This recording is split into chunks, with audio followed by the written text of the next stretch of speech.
Hi boys and girls, I thought for this week's lesson we would get out and see some nature. We've all been stuck in the house, staying home and staying safe, but nature can really inspire you to make a lot of different types of art. So I'm going to have you come along on a nature hike with me today. We'll stop and look at some things up close and some things far away, like in the background, if you can hear the water running back there. And then your assignment will be to make anything that you're inspired by from the nature that we see on my walk today. Hey boys and girls, we're going to be doing some artwork about nature. I'm going to be showing you different places, a video that I've been taking, and I want you to be inspired to make a work of art that is amazing and amazingly creative. It doesn't need to look like real life. It can be a sculpture, a painting, a drawing, anything. And then I'm just going to take some random different nature areas for you to look at, and all you need to do is make one work of art any way you want and then upload it to me at Schoology. Well, here's another part that we're looking at, boys and girls. And it reminds me of the Robert Frost poem we just read as a story. Remember, with the bright colored blue, yellow, gold artwork? If two roads diverged in a yellow wood, which one would you take? One or two? I don't know. It's gonna be hard to decide. Sometimes if you look closer, you see many different things. And when you look closer at this lake, you can see all the lily pads. And then we also have beautiful purple irises that bloomed and just where they grow all the time. And if you watch for a long time, you maybe will even see a frog come out. Keep popping their heads up and down just a little bit. So that's a close-up of what the lake looks like. And maybe you've seen an artist named Claude Monet. You can Google him, M-O-N-E-T. And he actually did tons of paintings of close-ups of lily pads. And that's what it looks like from far away. I hope you're thinking of some really great creative ideas, boys and girls.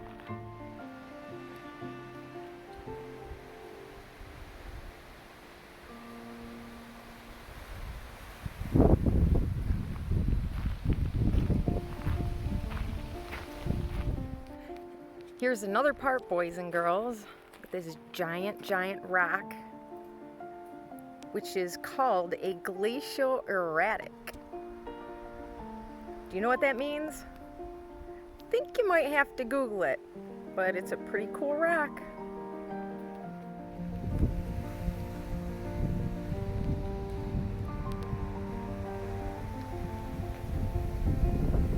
It's ocean, Bar Harbor's off to the left there. It's right inside the national park. Hi boys and girls, Miss Schultz here, outside in nature. But this was so awesome looking, I wanted to share it with you. And if you look at it for just a minute, what kind of artwork do you think you would make out of this scene? Could you make a watercolor painting? Maybe you just want to make something that uses the colors. It doesn't need to look real life. Remember, you are not taking a photograph, you are an artist. Use your imagination and make some artwork that is inspired by this nice walk outside. Hope you're all good. Bye kids. So sometimes when you're in nature, you need to stop and take a look at things. This is an old tree stump, kind of a tall one, but there are a ton of giant holes in that. What do you think made those holes in the tree? What's your best guess? Well, if you guessed a woodpecker, you are right. Good job, kids.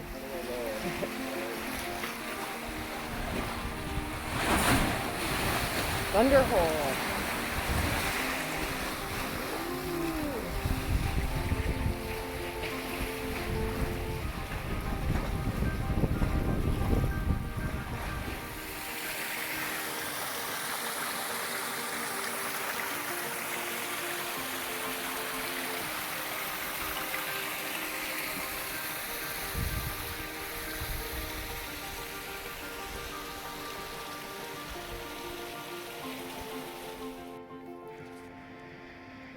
where the ocean is and part of Acadia. How huge these rocks are.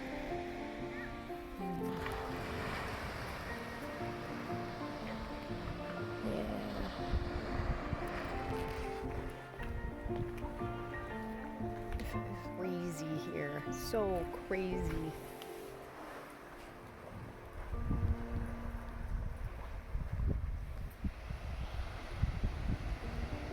Way out there. Ship.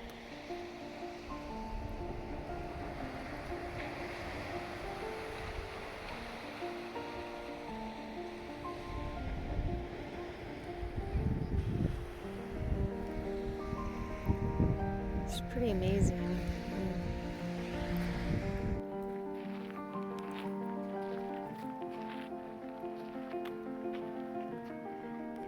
A very, very, very, very, very tall tree.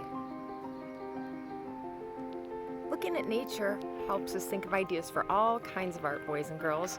I mean, just think of Dr. Seuss. Do you think he ever looked at trees when he was writing the Lorax and making the truculent trees? I bet he did. What kind of creative things can you make being inspired by nature? Remember, anything you want.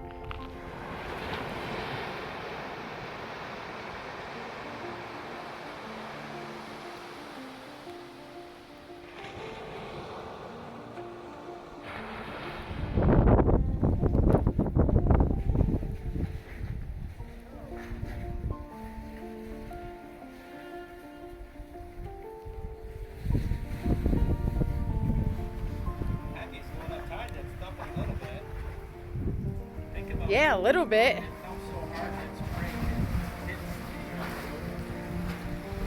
Wait, it hits all the way back up there?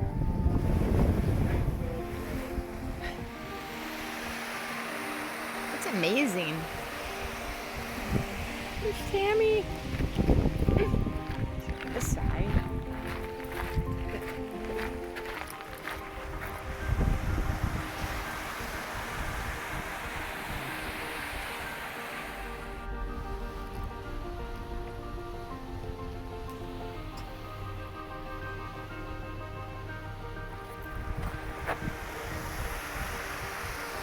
Whoa.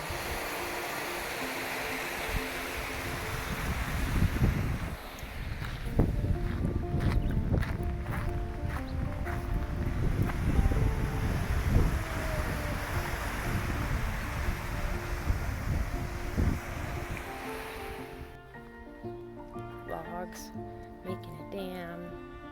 This is actually prehistoric trees that have fallen.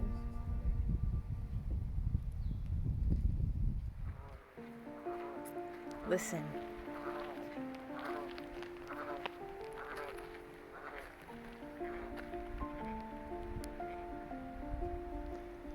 Sometimes the sounds in nature inspire us just as much as what we're looking at. Those were frogs. A lot of frogs.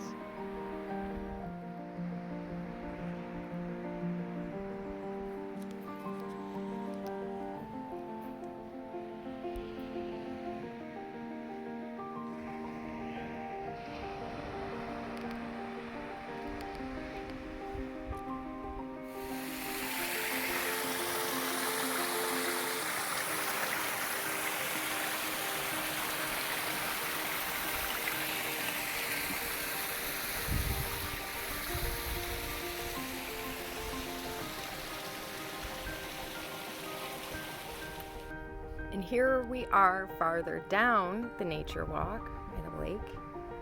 But if you look right up above the clouds, you can see the moon.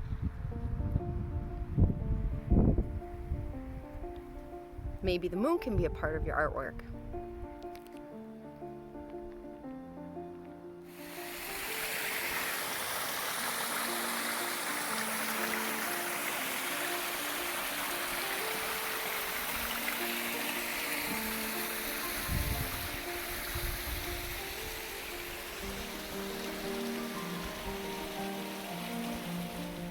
There's some really large rocks. Huge. Very old.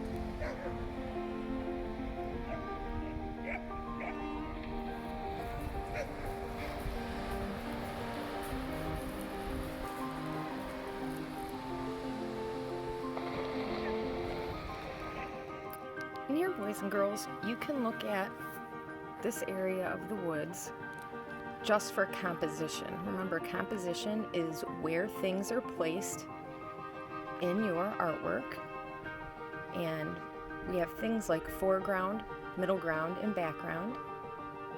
And we learn that if you draw things larger, they look closer. If you draw them smaller, they look farther away. Now this would be a case if you drew a really large rock in the foreground, which also has extended image, which makes it look even closer, and then drew things like ferns and the trees in the back. But if you come farther away, this is actually what it looks like more in real life. That, and then if you change the composition,